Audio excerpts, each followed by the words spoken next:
This is Frontline on Air. Major stories on the go. Agriculture in the age of inequality. The corporate hijack of agriculture, achieved by predatory commercialization of the countryside, is India's actual agrarian crisis. P. Sainath. Voice by Rakesh Sharma, Timber Media. Visiting farmers' homes in 1984, the year Frontline was born, almost the first thing I was met with everywhere was a glass of fresh milk. In some parts of western Maharashtra, you would be given an additional tumbler as you left the household. In coastal Andhra Pradesh, the milk often came in a silver tumbler, a sign of respect for the guest and a statement of the status of a farmer doing well. In farm households in Tamil Nadu, you got the milk in pure brass tumblers. Sometimes that brass tumbler would have fabulous filter coffee. By the 1990s, across many states, the silver tumblers had given way to stainless steel ones. After 1991, they still gave you fresh milk, but now it often came in a cracked piece of crockery, maybe a cup chipped at the edges. By the mid-1990s, I found myself drinking out of glass tumblers. By 2000, the milk had been replaced by chai. In Maharashtra's Vidarbha region, by 2003-2004, it was black chai. The amount of sugar in the tea, conventionally a sign of affection and respect, also kept shrinking. By the middle of that decade, the glass tumbler had disappeared. The small quantity of black chai now came in those hideous plastic cups you got aboard trains and at bus depots. In 2018, I met the freedom fighter Ganpati Bal Yadav at his home in Sangli, Maharashtra. After an interview lasting some hours, he saw me off with fresh milk in an aluminium tumbler. Decline of farm economy. The tumbler and its downward journey is a metaphor for the decline of the farm economy. It also reflects the disastrous impact of economic policies that have allowed private companies to push down milk prices and that of all other farm produce at the very time we unleashed market-based pricing that allowed price gouging at the consumer end. These were consciously crafted policies, including some that led to millions of very young, vulnerable children in farm households going without milk. Farm children denied animal milk because every drop was sold to finance other essentials. Of course, it is not just milk. Look at cotton. In the mid-1970s, a farmer in the Vidarbha region could sell a quintal or two of cotton and buy 10 to 12 grams of gold. That came in handy at the time of his daughter's marriage. Today, that farmer cannot buy 10 grams of gold even if she or he sells 10 quintals of cotton. Although the minimum support price, MSP, declared in Maharashtra is 7,122 rupees a quintal, few get more than 6,500 rupees. Even with full MSP, they would get 71,220 rupees for 10 quintals, still less than the cost of 10 grams of gold today. Simply put, they will not be able to buy even 1 gram by selling 1 quintal. Destructive policies. Again, a decline and transformation driven by economic policies. The policies and processes set in motion affected many other classes too, here and in most other nations in the world. We saw those, though, in full-blooded display from 1991. Worldwide, these included the following: the withdrawal of the state from sectors and programs that mattered to the poor. Massive cuts in subsidies to the poorer sections, while giant subsidies, renamed incentives, were directed towards the rich and the corporate world. A fall in public investment in agriculture. The rapid diversion of agricultural credit from agriculturist to agribusiness. A massive transfer of resources from poor to rich. A huge rise in farmer indebtedness, and the unprecedented rise of corporate power.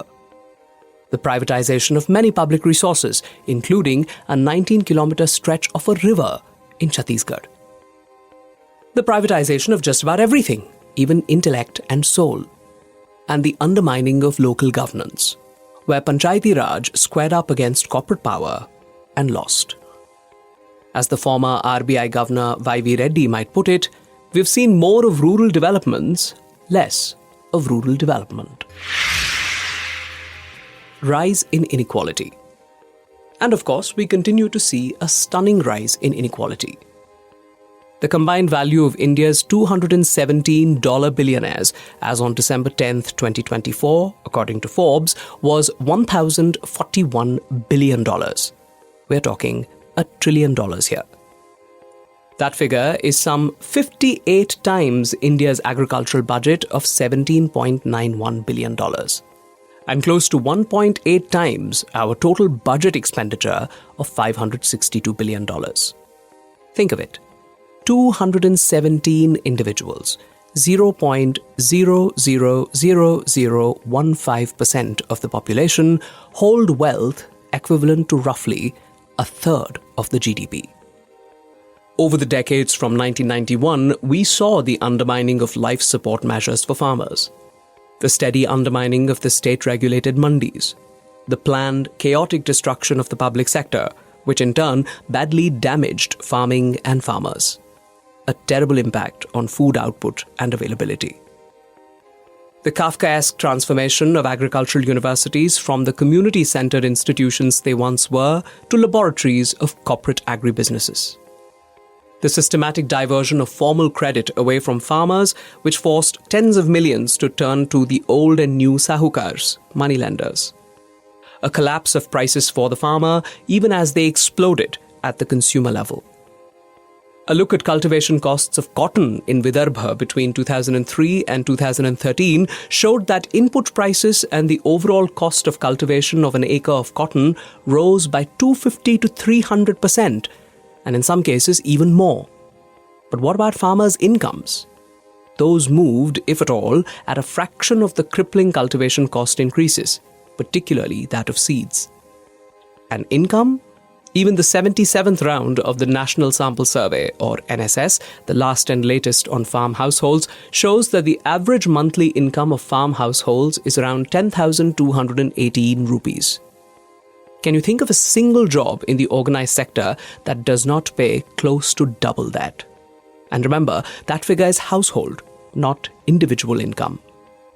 And remember that in 2017, the Narendra Modi government promised to double farmers' incomes in 5 years. Well, income from cultivation actually saw a decline of 10% between 2012-2013 and 2018-2019. Farm households now get more income from wages, salaries, and livestock. As progressive economists have noted, we saw a globalization of prices and an Indianization of incomes. By 2024, we know that over 4 lakh farmers have taken their own lives, largely in policy-driven distress. That figure is an official one and a terrible underestimate. Exodus from farming. The willful destruction of the farmer and the agricultural labourer saw, between censuses 2001 and 2011, the biggest ever migrations in India. As farming and the larger agrarian economy tanked, tens of millions of people left their villages for cities and small towns. This was not taken to be a bad thing. It was poorly covered, if at all, barring in Frontline and The Hindu. "We have to get millions out of agriculture," was the cry of neoliberal economists. Fine, but were those millions consulted? Did they have a choice? What options were they offered? Even if you feel it essential to move many farmers out of agriculture, you do not do it without their participation in the decision-making. You do not do it by destroying agriculture and the lives of agriculturists. The development economist Professor K. Nagaraj says that you can think of it when you have, quote, A. Improvements in agricultural productivity, B. Creation of good quality, decent employment in both rural and urban areas, and C. Provision of good education and healthcare to all so that a skilled, healthy workforce develops. In reality, exactly the opposite happened. And then you use mass distress migration from rural areas as evidence of improvements in agriculture. End quote. Note that the population of farmers in India has gone up in every census after independence, including 1991. Then there is a stunning collapse.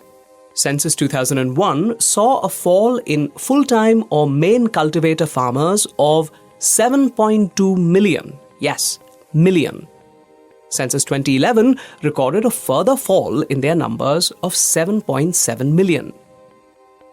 In short, in the first 20 years after we embraced the new economic policies, India's farmer population fell by almost 15 million. That is, on average, over 2,000 full-time or main cultivator farmers were quitting agriculture every 24 hours.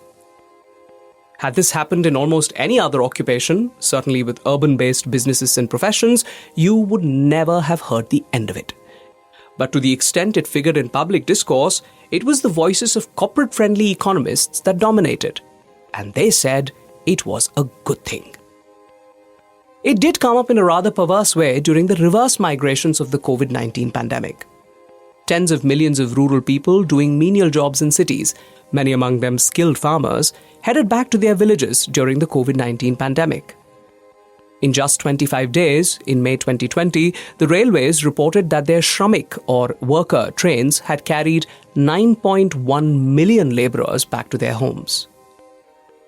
This sparked a lot of bleeding heart anguish.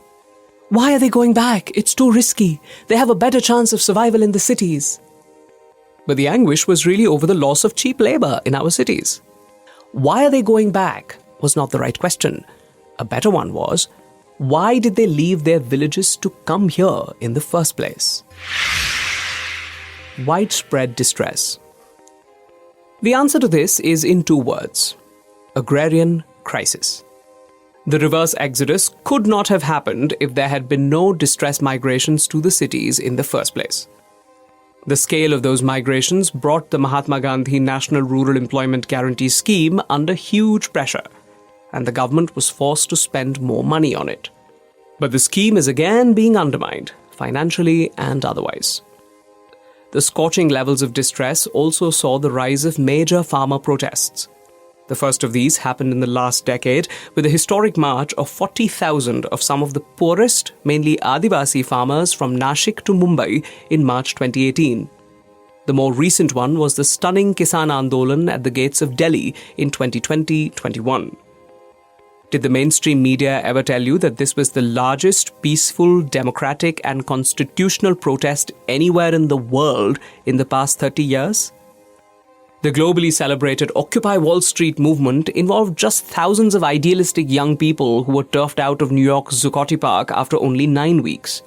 The farmers' protest in Delhi lasted 54 weeks and ended only when 3 farm laws were repealed. Prime Minister Modi claimed it was because he had failed to persuade a small section of farmers that the laws were in their interest.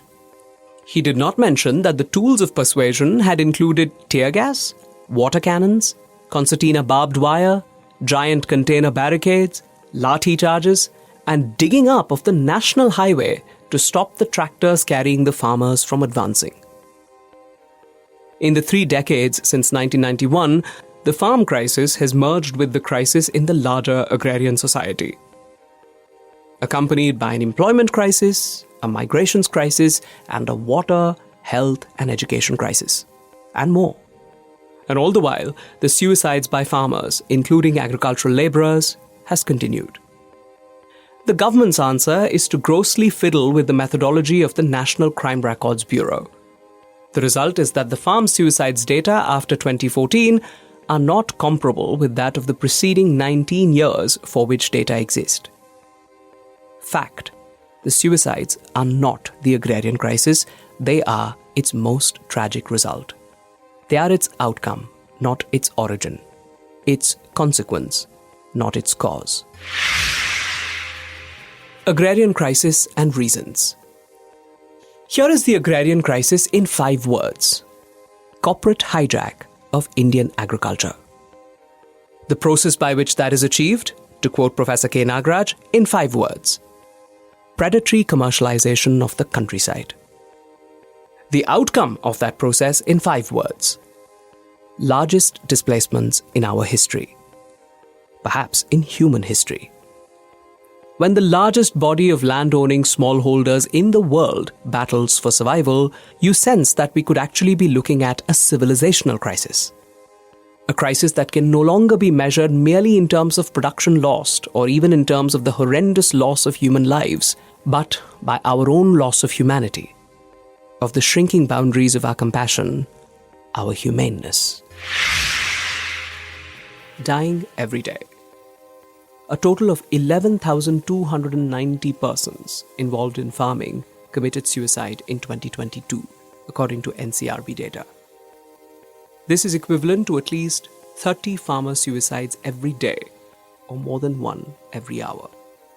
The 2022 figure was higher than the 10,881 suicides recorded in 2021, 10,677 in 2020, and 10,281 in 2019. P. Sainath is founder-editor of the People's Archive of Rural India and has been a reporter through all 4 decades of Frontline's existence. He was earlier Rural Affairs editor of The Hindu. This is Frontline on Air. Major stories on the go.